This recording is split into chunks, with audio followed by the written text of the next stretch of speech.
Hi. So in this lesson we are going to discuss the various operations that are related to the list. The various functions of list. Okay. So first of all I'm going to create a list that is known as list 1. Okay. And inside that list 1 I'm going to take the elements. Let's say I'm going to take A, then let's say I'm going to take B, then I can have X. Okay, then I can have K, any value I want to have, right?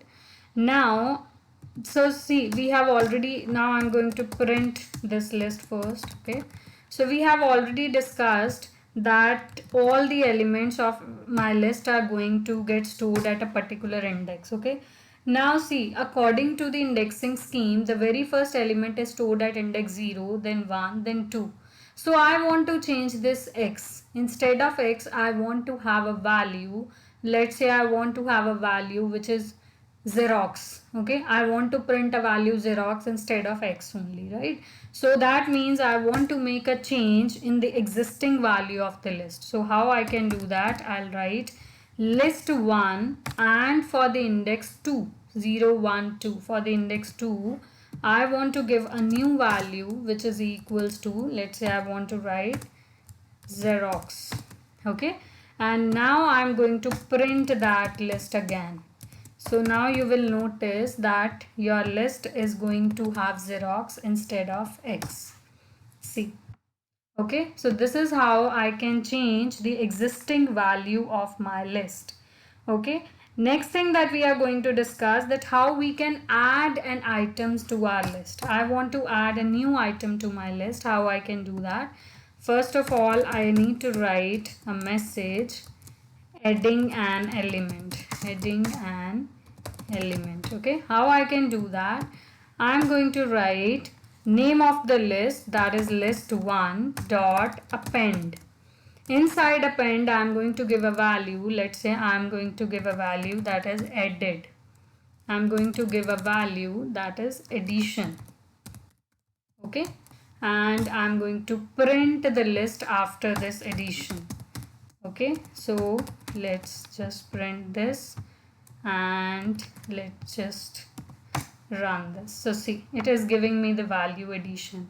Now what is the problem with the append function? That append function is going to insert the value at the end of the list. But if I want to insert the value in between the list, I want to insert the value after B or after A or after X. So how I can do that? For that we have a function which is known as insert. Okay, with the help of insert function we can add a value at specific position. Okay, what I'm going to do, I'll write list1 dot insert. Now insert is going to have two parameters. One is the index at which you want to insert. Suppose I want to insert after B, so that would be index 2 comma, what is the value? That is insertion. Okay, and then I'm going to print my list. Okay, that is list 1. I'm going to save this. I'm going to run this. So see, insertion has been added after B at a particular position. Let me just clear the screen and let me just run it again. So now you can just notice that with the help of append function, the value is getting added at the end of the list.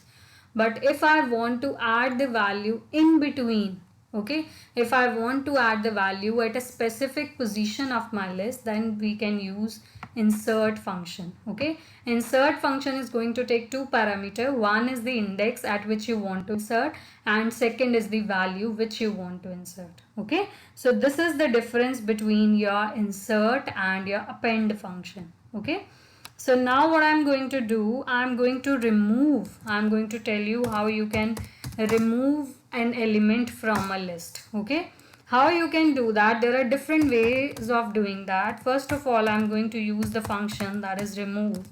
Inside remove, you are going to specify the value which you want to remove. Suppose I want to remove this Xerox. Okay, I want to remove this Xerox and then I'm going to print. I need to use the same caps lock, that is Xerox. Then I'm going to print list 1. Okay, so see what it is going to do. I'm going to make these prints comments. We need one print. Save this and now run this. So see, so before removal you have Xerox, but after removal you don't have Xerox in your list as a part of your list. So this is the one thing, okay? You need to specify the value which you want to remove. The another way is that you can use pop operation, okay? Now what is the difference between pop and remove? Inside remove you are giving the value you want to remove, but with the help of pop we are going to specify the index. Suppose I want to remove Xerox, so I need to give the index of Xerox. That means 0, 1, 2, 3. I'll write 3 here, which is the index where my value is stored, okay? And then I'll write print list 1, okay? I'm going to save this and I'm going to run this. So it is going to delete that for me. See, okay? Now if I'm not specifying anything inside the pop, so by default it is going to take the top element, okay? It is going to take the top element of the list, okay? So see, it is going to take the addition value, which is the last entered value. If you have read the stack concept, stack follows the two concept which is known as push and pop.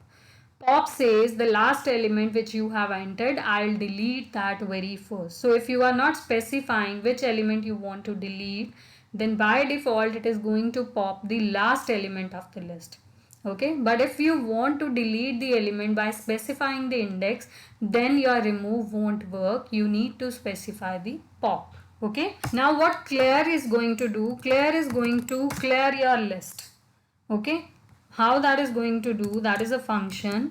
I need to write down that with list1 dot clear, and then I'm going to print this list1, okay? I'm going to print list1. So it is going to remove all the elements inside your list, okay? It is going to remove all the elements inside your list. It is going to display the empty list. There are no elements in the list, okay? But delete is not going to behave like this. Delete will delete your list from, I mean, with the help of clear you are going to delete the element of the list, but delete is used to delete the list. List will no longer exist in your with your system, okay? Suppose if I'll write del list1, so it is going to delete my list, and then I'm trying to print that list, it will give me the error that no such list is existing, okay? So let me just run this. So see, it is giving the error that list1 is not defined. This is the difference, that if you want that your list should exist but not the element, then you can use clear function. But if you want that your list as well as the element both should get deleted, then you can use your delete function, okay? And one more thing that I would like to discuss with you is that if you want to delete the duplicate entries from your list, okay? Suppose my list is containing a duplicate entry. So see, this is my list. Let's say my list is having one duplicate entry which is known as let's say A, and one more that is K. Now I have two entries which are getting duplicated. I want to remove those duplicate entries. What I can do, first of all, make this as comment, save this, and let's run this. So it is giving me one value. So see, here A and K both are coming 2 times, so that means duplication is there, okay? Now I am going to remove that duplication. How I can do that? Sorry, I need, what I'm going to write, I'll write list1 is equals to list, okay? List is a predefined word, okay, a function.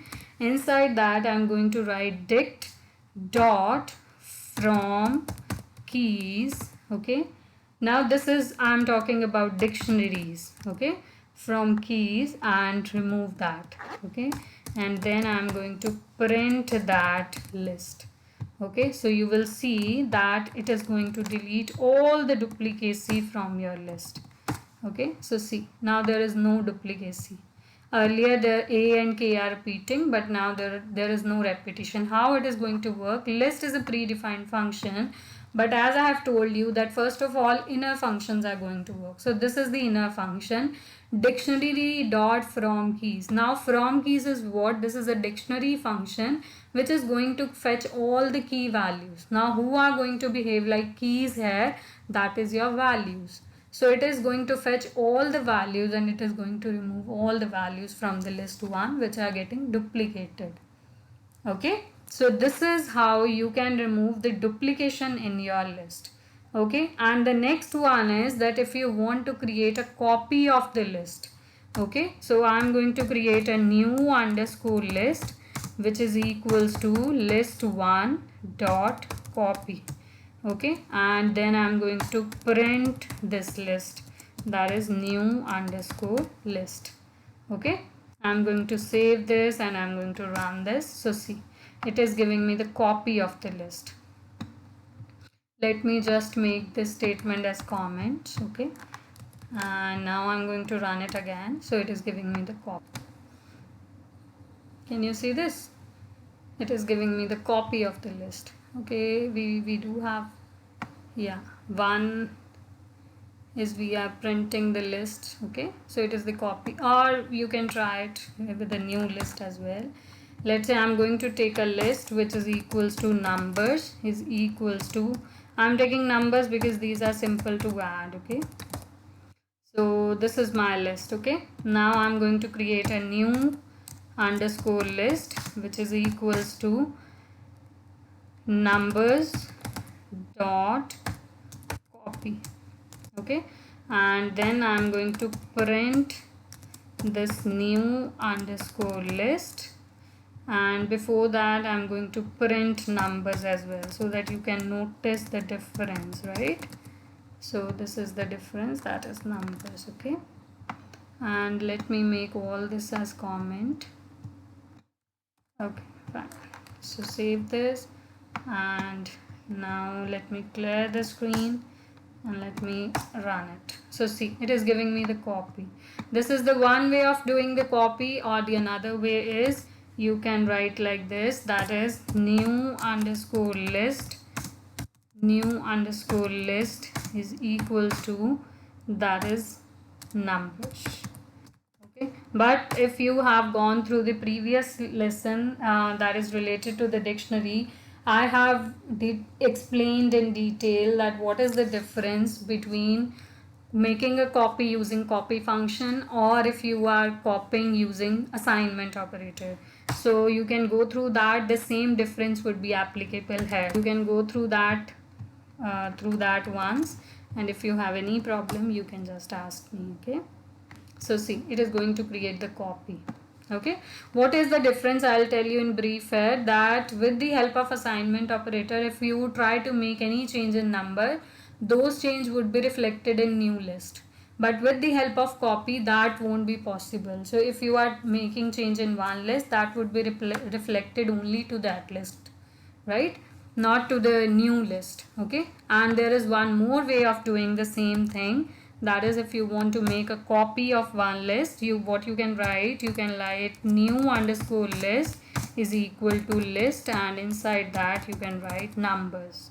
It is also going to create the copy. Okay, and here I'm going to write print and new underscore list. Okay, I'm going to save this and I'm going to run this. So see,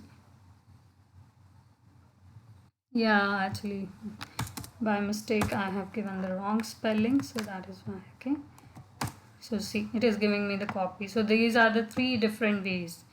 Okay, one that you can use copy function, another one is that you can use list function, and the another one is you can use assignment operator. Okay, so with this I have tried to cover all the possible functions and all the possible things that are related to list, but still if you have any question, any doubt, you can post your message and I'll definitely revert back to you. Okay, so in the next lesson we'll be dealing with another sequential data type of Python, which is known as tuples, or some people call it as tuples. Okay, so keep on revising your list, numbers, text, string, everything that we did. Okay, so let's just meet in the next lesson. Till then, bye bye.